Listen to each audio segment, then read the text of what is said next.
Griffin Miles had dedicated 9 years to Solace strategies, investing countless hours, sacrificing weekends, and putting his heart and soul into the company's success. But on the day he walked into the boardroom to hear the news, everything changed. Despite his commitment and efforts, he found himself overlooked. The position of Chief Strategy Officer, a role he had worked so hard for, was handed to Asher Knox. At that moment, the air around Griffin felt thick with betrayal. His stomach churned as the announcement echoed in his mind.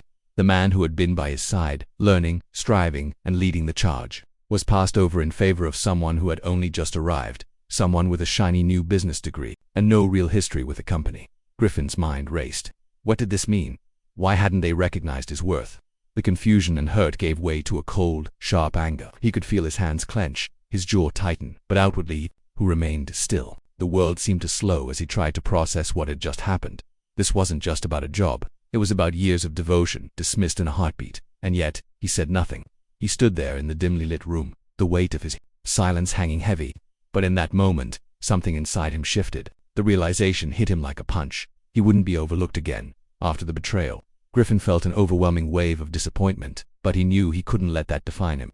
He refused to allow frustration and anger to cloud his judgment. Instead, he decided to take a more calculated approach. The first thing that came to mind was a decision he had been silently mulling over. He would strike back, but not with rage. His actions would be meticulous, strategic. Griffin began devising a plan, one that would not only cost Solace Strategies financially, but also send a message that would be impossible to ignore. In the silence of his office, Griffin sat alone, in the dim light, staring at the screen in front of him. His fingers hovered over the keys as he mapped out the next steps. One by one, he initiated the termination of contracts with the 17 major companies he had personally built relationships with over the years. Each click of the mouse sent a wave of finality through the air. It wasn't just about breaking ties, it was about something deeper. With every termination, he was severing a connection that had once been the lifeblood of the company. But more than that, he was sending a reminder, one that would echo through the halls of Solace. The message was clear: respect and recognition cannot be taken for granted. Griffin's focus was unshakable. The sound of each keystroke seemed to reverberate in the empty room. The quiet, a stark contrast to the storm he was brewing outside. It was careful, precise, every move calculated. The calmness of his demeanor only made the gravity of the situation heavier. Griffin had worked tirelessly to bring those companies into the fold. Now he was methodically dismantling the foundation he had built, making sure there was no trace of his involvement. No one would know it was him. In that moment, Griffin was in complete control. The office was still, save for the soft tap of keys and the occasional flicker of the screen as another email was sent. He wasn't angry, he wasn't shouting, but inside, the fire burned with more intensity than ever. This wasn't just about retribution. It was about ensuring that his worth was never again questioned. Every contract he cancelled wasn't just a loss for Solace, it was a reaffirmation of his value and his strength. He leaned back in his chair for a moment, the weight of what he had just done settling in.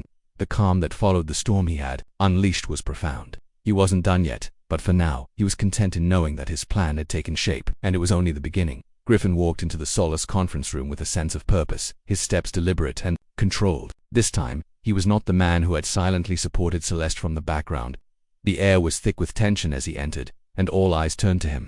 Celeste sat at the head of the table, her face a mask of professionalism, but her eyes betrayed her a flicker of nervousness, a sign that she knew something was amiss. Asher sat beside her, equally on edge, trying to maintain a semblance of calm amidst the chaos Griffin had orchestrated.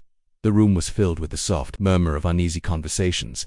The board members, once confident and sure, now wore expressions of confusion and alarm. Griffin could see it in their faces. Solace was unraveling, and they didn't know who to blame. But Griffin knew it was his doing. He had built this company from the ground up, and now he was watching it crumble. But instead of feeling guilty or regretful, there was a cold satisfaction that settled in his chest. Griffin didn't look at Celeste as he entered the room. He had seen her so many times before, his partner, his equal, his wife, but now, she was just another person in the room.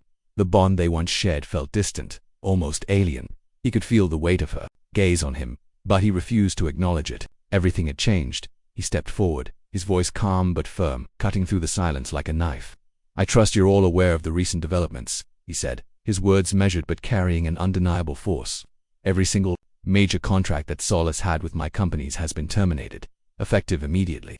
I've ensured that our biggest revenue streams have been severed, and I've made sure there's no going back." Celeste's face paled. The color drained from her cheeks as the realization hit her. She opened her mouth, trying to form a response, but no words came. Griffin could see the panic in her eyes. He had never seen her like this, shaken, vulnerable, broken. The woman who had once been a powerhouse, climbing to the top, was now caught in a web of her own making, and Griffin was the one who had spun it. You can't be serious, Celeste stammered, her voice trembling. Griffin, please, this isn't the way. We can fix this, we can make it right. Griffin's gaze remained cold. He wasn't moved by her pleas, not anymore. No, Celeste, he said quietly, his voice carrying the weight of finality. It's over. This isn't something that can be fixed with a few kind words or promises. The damage has been done. Solace is no longer the place that I helped build. You've taken it in a direction I can't follow. Asher shifted uncomfortably in his chair, glancing between Griffin and Celeste. He clearly didn't understand the full extent of what was happening. But Griffin wasn't interested in him. His eyes locked onto Celeste, and for a moment, it felt like time stood still. She was still trying to hold on, still clinging to the remnants of the partnership they once had, but Griffin could feel the distance growing with every passing second. Griffin, please, Celeste's voice cracked, her composure slipping away. You have to understand, this wasn't personal. It's just business. I never meant to hurt you. You're still my partner. You're still my partner. Griffin's eyes softened. For a split second, but only just. The words were hollow. I was never just a partner to you, Celeste, he replied, his tone low but sharp. I was always more than that. But you chose him over me. You chose your new shiny toy over the man who built everything you have. His words hung in the air, the sting of truth seeping into every corner of the room. Celeste looked at him, her eyes filled with regret, but it was too late for apologies. She had made her choice, and now Griffin was making his. With one final glance at Celeste, Griffin turned to the board. This is the result of your misplaced priorities, he said, and now, Solace will pay the price. No one is coming to save you, not even me. After the intense confrontation, Celeste's voice quivered with desperation.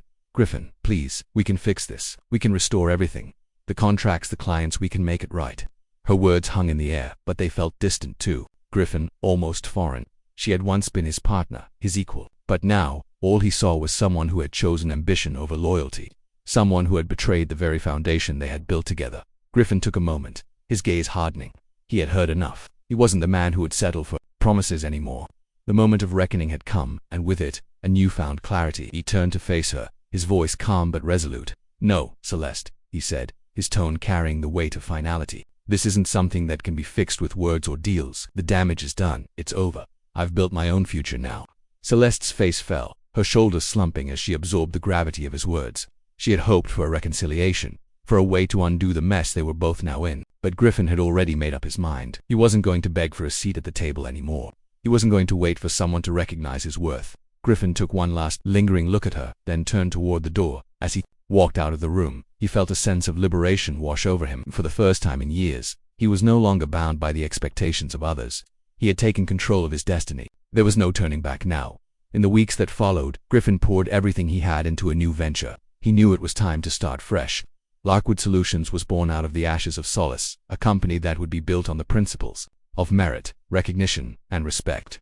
It wasn't just another business, it was his chance to create something that truly reflected his values. Larkwood would be a place where talent was celebrated, where people didn't have to fight for recognition, but earned it. It would be a place where the work spoke for itself, and where individuals could rise based on their abilities and contributions, not their relationships or politics. It was more than a company, it was a new beginning, a chance to rebuild everything. From the ground up, Griffin knew it wouldn't be easy. There would be challenges, setbacks, and moments of doubt, but he was ready. He had learned that true power came from within, and that self-reliance and hard work were the keys to lasting success. As he sat in his new office looking out at the skyline of a city that no longer held the same weight for him, he smiled. This was the beginning of something extraordinary, a journey where he would no longer be invisible, no longer ignored. This was his time to shine, and Larkwood Solutions would be the proof that the real architects of success were the ones who built it all behind the scenes. If this story has inspired you, don't forget to hit the like button and subscribe to ensure you don't miss out on more powerful and motivational stories like this. Share this video with your friends, because everyone deserves the recognition they truly deserve. Together, let's spread the message that hard work, dedication, and self-worth should never be overlooked.